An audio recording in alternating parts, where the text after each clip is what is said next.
Assalamualaikum warahmatullahi wabarakatuh. Mitra Muslim, apa kabar? Senang sekali kita bisa ketemu lagi di kuliah bersama Ustadz Edi Hamdi. Dan alhamdulillah sekarang PPKM sudah semakin menurun, kondisi juga semakin membaik. Mudah-mudahan era pandemi cepat berlalu menjadi endemi ya. Dan kita bisa dengan kehidupan yang normal kembali, kegiatan, aktivitas, mencari nafkah, termasuk piknik. Kita nggak mau Ustaz, udah jarang piknik Ustaz ya? Iya. Tapi sehat-sehat. Alhamdulillah masih segar. Dan tentu saja mudah-mudahan kehadiran kita di episode sekarang ini bisa mengobati kekangenan. Minimal kita yang kangen ya. Kita yang kangen sama mitra muslim semuanya. Betul, ya. betul.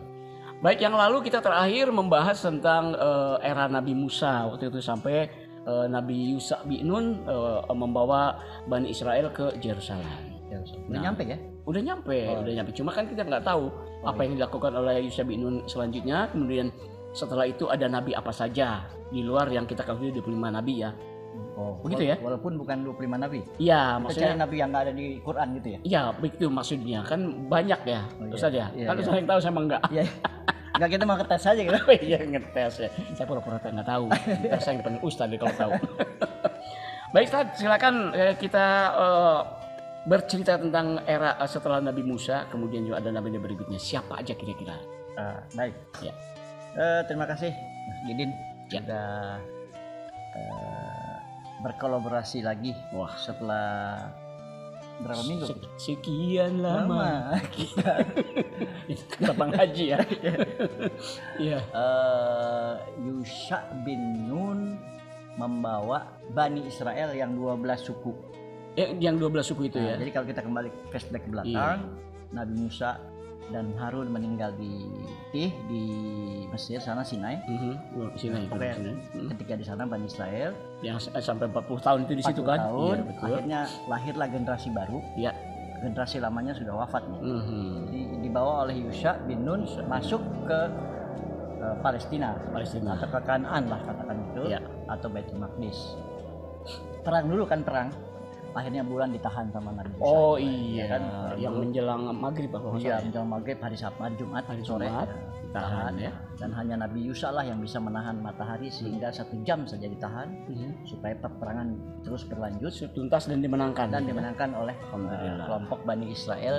Yusha itu musuhnya waktu itu adalah orang-orang Amalek, orang besar-besar dari Palestina, orang Kanaan. Nah gitu, jadi orang Palestina kalah. Jadi mungkin mereka memang menahan untuk berperang itu supaya rombongan Yusha ini jangan sampai masuk ke Yerusalem barangkali. Iya kan peperangan. Sementara kan perang ya. Pesan Nabi Musa ini kan kalau saya meninggal maka keturunan atau Bani Israel yang saya selamatkan dari Mesir adalah untuk menyelamatkan dia masuk ke tanah yang dijanjikan menurut mereka, yaitu Palestina. Nah, Yusha lah yang membawa Bani Israel. Dan Bani Israel kan 12. Ada 12 ya. Jadi kuncinya adalah 12 keturunan itu ya. Keturunan dari yang namanya Simon, yang dari Lawi, dari Naftali, dan kemudian Ruben dan sebagainya. Sampai 12 suku. Ruben tanpa onsu. Nah, setelah mereka dapat menguasai Palestina, maka Nabi Yusha membagi tanah di Kanaan itu. Membagi tanah kepada 12 suku itu. Jadi jatahnya Simon berapa kota. Kemudian Ruben berapa kota. Keturunan Benyamin berapa kota. Jadi itu kalau tidak salah. Emang itu tanah keturunan punya mereka ya, keturunan dari pendahulunya ya. Bukan, itu Kanaan. Oh iya Kanaan. Direbut oleh Bani Israel. Nah, ini perselisihan nih tanah punya Palestina atau Israel di sini sebetulnya. Sampai sekarang ya, belum kelar-kelar. Jadi punya siapa tuh ya Palestina?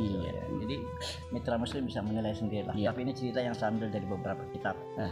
Sudah dibagi. Itu kalau tidak salah pembagiannya itu hampir 35 kota. Terbagi dengan 35 kota. 35 kota dibagi-bagi kepada 12 Bani Israel. Bani Israel. Kalau Yusha-nya sendiri adalah keturunan daripada suku Efraim. Efraim itu adalah anak daripada Yusuf. Oh, Efraim. Ya, jadi jatah dia nggak terlalu banyak karena dia sebagai pemimpin diberikan kepada yang lain yang lebih luas. Yang lebih luas mungkin Yahuza. Gitu. Kalau dulu beda ya, kalau pemimpinan dulu secukupnya, selebihnya dibagi untuk masyarakatnya, rakyatnya. Kalau sekarang beda kan? Beda sekarang. Pimpinan harus paling gede dan paling duluan. Iya, paling duluan. Ini nggak Yusuf enggak. Iya. Nah, terhitung kurang lebih 300 tahun sejak Yusha sampai dengan nanti setelah Nabi Yusha ini nanti akan lahirlah seorang nabi lagi yang namanya Nabi Daud. Oh, 300 tahun nih. Kita bicara 300 tahun. Iya. Jadi 300 tahun ini. Jadi ketika Nabi Yusha wafat dan tanah sudah dibagi-bagi dan wafatlah Nabi Yusha dan makamnya kan kita pernah lihat waktu itu di Yordan ya. Yordan. Iya. Ternyata 12 suku ini saling berebut tanah. Gak akur juga kalau udah dibagi pada sudah dibagi. Begitu yang membagi nggak ada, biasalah. Ya, akhirnya sifat manusia sebetulnya ya. Manusia begitu. 12 suku. Ya, masing-masing suku mau berkuasa. Akhirnya disitulah setiap suku dipimpin oleh hakim. Hakim. Jadi masa kenabiannya ini udah susut.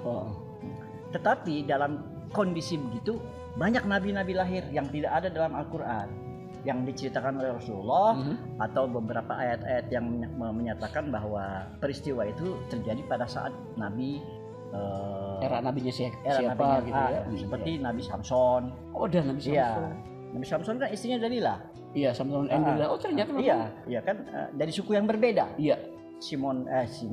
Samson dari suku A, si Dalilah dari suku B. Iya. Bernikah Samson dan Dalilah. Beda lagi sama Samson Betawi. Beda lagi itu Benyamin. Baru aja gitu. Jadi itu salah satu nabi itu Samson. Jadi memang ada cuman lain suku. Pernikahan lain suku. Akhirnya suku yang Dalilah ini memang ingin membunuh si Samson gitu kan. Nggak mati-mati. Kuat. Ada kekuatan. Punya kekuatan dari rambut itu. Akhirnya dipotong rambutnya kan. Potong rambutnya baru dipenjara. Dan memang Dalilah itu menikahi Samson itu ada tujuan tertentu untuk menguasai itu tanahnya. Nah, kemudian dalam perjalanan karena bentrok antara suku yang 12 ini, maka mereka minta, kebetulan ada nabi satu namanya Samuel. Nabi Samuel. Kalau Yusha itu kan tadi dari keturunan sukunya Yusuf. Iya. Kalau Samuel itu keturunan daripada keturunan Levi. Kalau Yusha itu kelahiran Mesir tentu saja ya? Enggak. Enggak juga. Dia enggak ke Mesir. Iya. Jadi lahirlah Samuel. Samuel itu sebetulnya tinggal di Yerusalem, berkhidmat di Masjid Al-Aqsa. Nah, gitu. Jadi dia berkhidmat dan tinggal di masjid situ. Orang tuanya di luar Masjid Al-Aqsa. Jadi dikunjungin setiap setahun sekali tuh dalam rangka kurban. Jadi di sana sudah ada kurban setiap tahun. Nah, dan yang mengurusi itu adalah Nabi Samuel. Jadi disebut saya yang mengurusi kawasan Aqsa waktu itu Nabi Samuel tadi. Akhirnya dia hakim tadi minta kepada Nabi Samuel, coba carikan seorang pimpinan untuk Bani Israel ini supaya akur. Nah, karena nggak akur-akur. Nah, akhirnya Samuel karena dia seorang nabi, dalam sebuah kitab dikatakan dia mendapatkan wahyu dari Allah Subhanahu Wa Taala, di mana tunjuklah seorang dari keturunan Benyamin. Keturunan suku Benyamin nih. Siapa dia? Saul namanya. Saul. Ya, jadi Nabi Samuel menunjuk itu ada calon pemimpin Bani Israel namanya Saul. Saul itu ada juga yang mengatakan Jalut, sama si Saul sama Jalut sama. Dia juga orang Jalut. Yang nanti akan berperang sama ini Tolut lawan Jalut. Oh, Tolut lawan Jalut.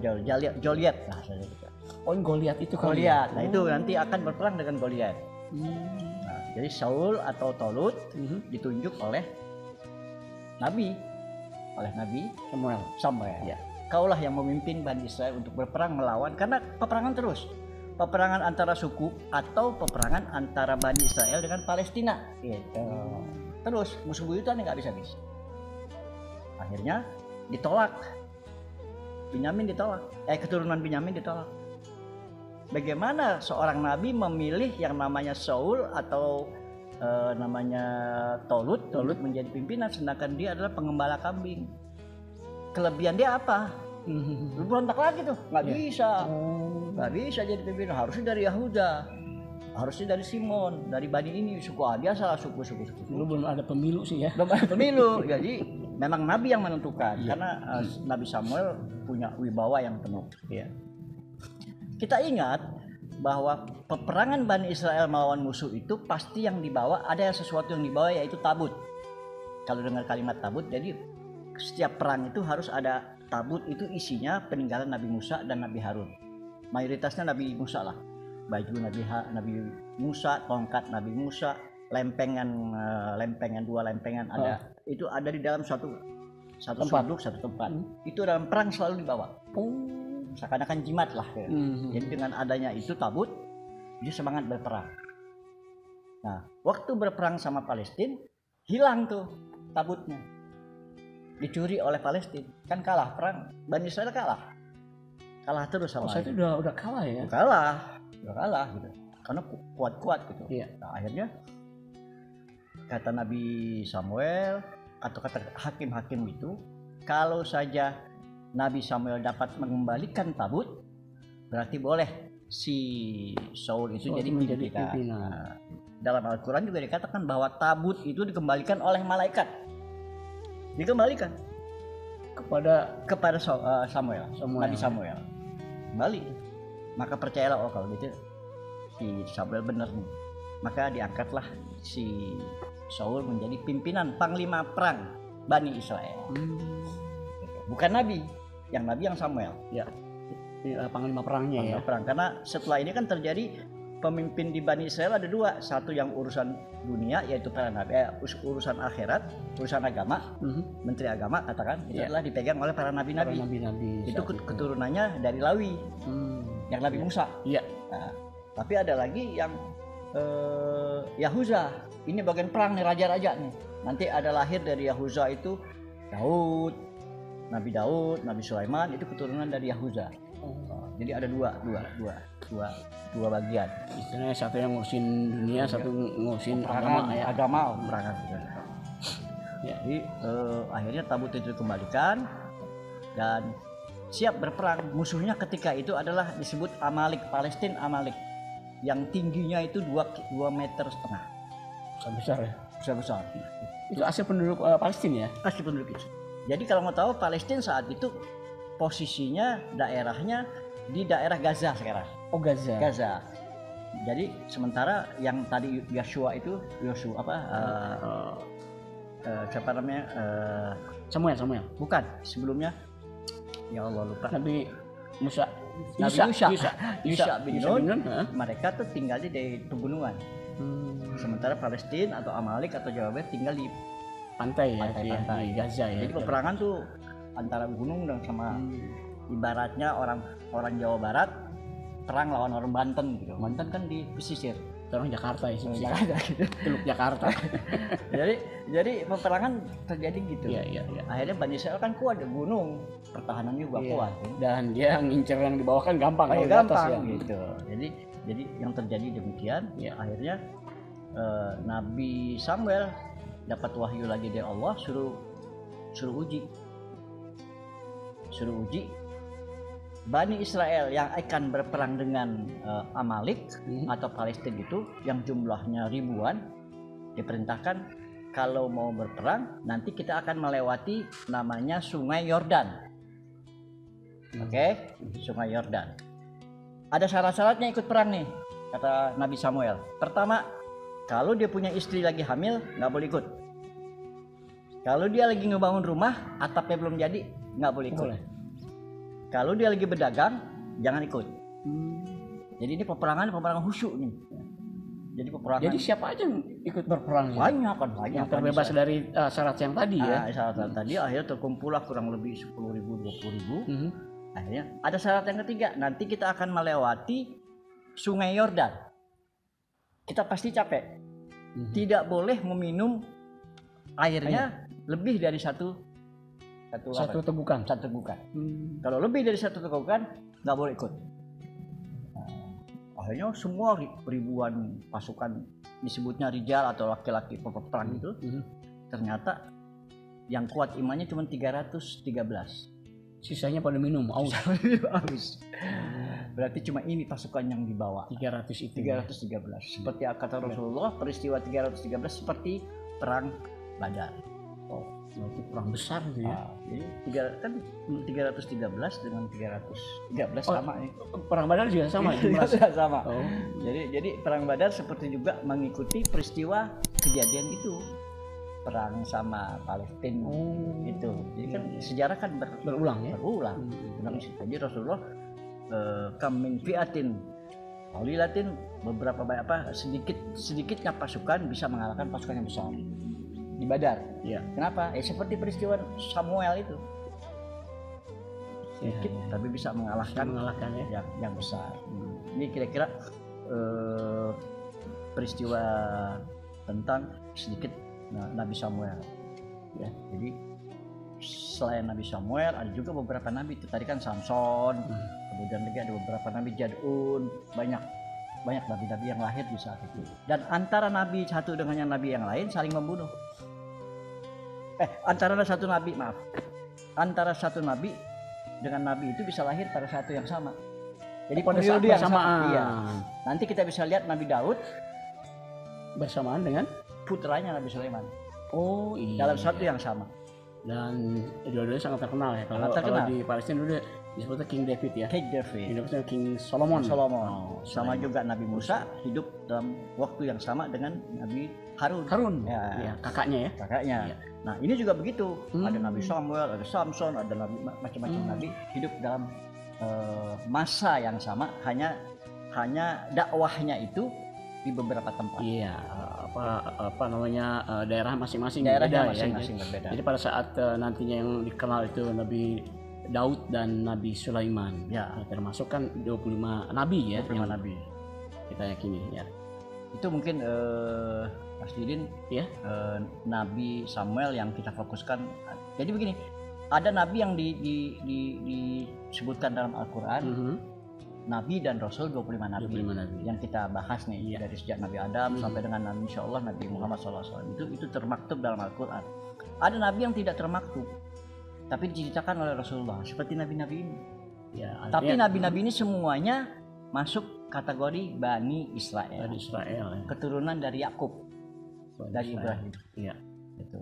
Jadi setelah Nabi Daud, Nabi Musa, Nabi Harun, Nabi Musa, kemudian juga Yusha bin Nun, terus kemudian nanti ke ujungnya ada Nabi Samuel, ada Nabi Daud kan? Nabi Daud ya. Nabi Daud dan Nabi Sulaiman. Karena kaitan kalau kita pindah cerita dari Nabi Musa langsung ke Nabi Daud, ini kan 300 tahun. 300 tahun.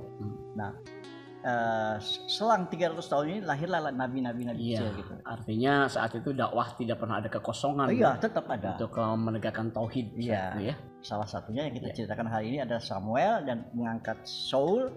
Dan Saul itu nanti menjadi raja Bani Israel, berperang melawan Amalek yang orang Palestina. Yang Palestina di Gaza. Nanti disitulah kita lihat sosok Daud lahir. Pada episode berikutnya kita akan cerita tuh kondisi Saul menjadi raja Bani Israel berperang melawan Palestina, dan lahir tokoh baru, bukan tokoh baru sih, tokoh yang populer ya, Nabi Daud atau David tadi. Dan memang sudah diisyaratkan dari zaman-zaman itu ya, pertikaian antara Palestina dengan Bani Israel memang sudah sampai sekarang. Dari zaman Nabi Samuel. Dan mungkin akan terkuak pada saat cerita Nabi Isa nanti kan, karena di akhir zaman itu kan akan terjadi lagi begitu Isya turun nanti ya. Iya, Gitu. setelah Nubuah Majid pada zamannya nantilah. Iya, nanti maksud saya. Iya, bukan sekarang dia. Saya pernah baca soalnya juga. nggak sabaran pengen cepet ke sana gitu. Baik mitra muslim, asik juga ya mengikuti sejarah Nabi. Kali ini Nabi dari Bani Israel ya. Israel. Dan tentu saja kita akan bertemu lagi dengan episode berikutnya, yaitu sampai ke Nabi Daud nanti ya. Ya, kita masuk Nabi Daud. Tapi jangan lupa biar kelangsungan kita tetap ada di Kul ini, Ya. Di subscribe, like, dan share juga boleh. Ya. Terima kasih Ustadz. Sama-sama. Mitra muslim, kita ketemu lagi di episode berikutnya. Wassalamualaikum Warahmatullahi wabarakatuh.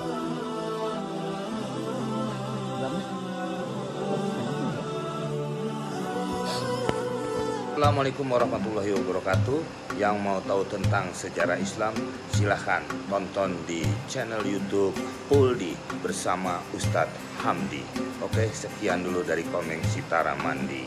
Wassalamualaikum warahmatullahi wabarakatuh. Jangan lupa ditonton, like, and share, sama subscribe, ya, jangan lupa.